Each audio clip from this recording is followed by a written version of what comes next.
A woman snapped a steel saw blade in half and buried the pieces inside ground beef. After mixing it thoroughly, she wrapped it tightly in plastic wrap and left it in the freezer overnight. The next day at work, she slipped the food to an inmate through a guard she was friendly with. Mike played it cool, unwrapping the package right in front of the guard.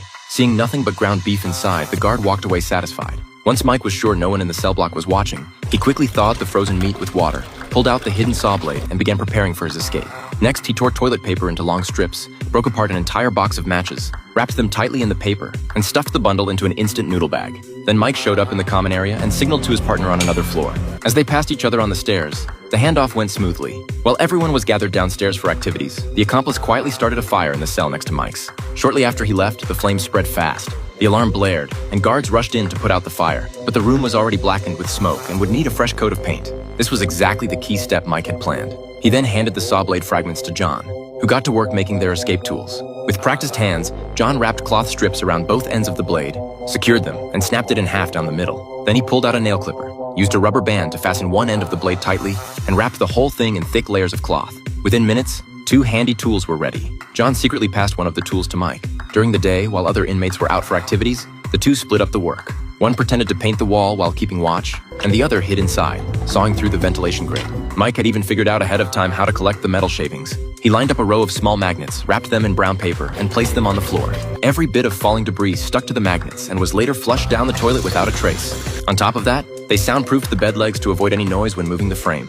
Taking turns like this, working back and forth, they managed to cut through the vent in just 2 weeks. To avoid detection, they taped over the outside and painted it to match. Once it dried, you couldn't tell anything was different. Late at night, the two first used a mirror to make sure no one was outside. Then they piled clothes into the shape of a body, peeled back the tape, pushed open the vent cover, and carefully climbed out. They slid the bed back into place and pulled down a picture to cover the hole. Crouching low, they moved through the ducts, making their way quietly to the lower level. It was pitch black down there, but both men could barely contain their excitement. They followed the pipes for a long time without finding an end. So Mike suggested they split up and explore different directions. The next day, they carefully compared their positions above ground with where they'd ended up the night before. That night, they went back in and continued searching for an exit. This time, John went deeper and caught his first glimpse of the prison's outer wall, but a thick barrier stood directly in the way.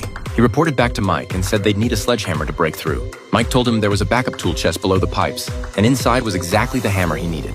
That night, John opened the chest, grabbed the sledgehammer, and started pounding the wall. Day after day, strike after strike, after what must have been 100,000 blows, he finally reached the prison's exterior wall. But it was over 6 feet thick, solid reinforced concrete. John was ready to give up right then and there. At this rate, it would take at least 5 more years to break through. Mike tried to lift his spirits, telling him to think about Andy from Shawshank. If you stay focused on one thing long enough, you'll eventually succeed.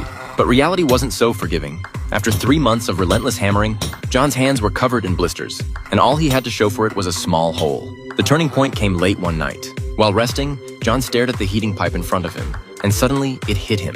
He turned to Mike and said, "Why are we even trying to smash through the wall? The heat shuts off in June and the pipes will be empty. All we have to do is cut a hole in the pipe, crawl through to the other end, and break out from there. We could be done in 2 weeks." Since the pipe led to the boiler room outside, both of them agreed the plan could work. Mike reached out again to Mary, who worked at the prison, and asked her to scout the boiler room. Soon enough, they discovered a storm drain right near where Mary had been standing. It was the perfect escape route. John got back to work, swapping out one saw blade after another. After 2 weeks of effort, he finally cut open a large hole.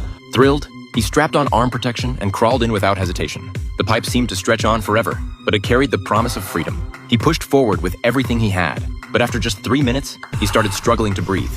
The pipe was dangerously low on oxygen. John scrambled backward in a panic. Luckily, the exit wasn't far, otherwise he would have died in there. To solve the oxygen problem, John came back the next day with a long plastic tube and a small fan attached to one end. He kept blowing fresh air into the entrance. Once he saw the air circulating through the pipe, he felt safe enough to keep drilling. After 2 more weeks of grueling work, John finally broke through to the exit. Ahead of him stretched a long tunnel. He ran down the passage until he reached a shaft with a ladder. He climbed up, gently lifted the manhole cover, and emerged right at the storm drain Mary had scouted earlier. He looked around in disbelief, took a deep breath of free air, and then headed back to tell Mike. With all the preparations complete, the two decided to make their move on the night of November 26th. The next day, they went through their usual routines, acting no different than any other day. When rest time came, they went to bed early to save their strength. Finally, at 10 o'clock that night, the prison sank into deep darkness. But Mike and John were wide awake. They arranged the decoys on their beds, pulled back the bed frames, slipped into the hidden passage, and replaced everything behind them. 2 living men were about to vanish from this place without a sound. They crawled through the pipes, and along the way, John even left behind a cartoon mocking the guards. Before long, they emerged from the heating duct right on schedule. At the stroke of midnight, the two pushed open the manhole cover and climbed out into the night. Just like that, they pulled off their escape.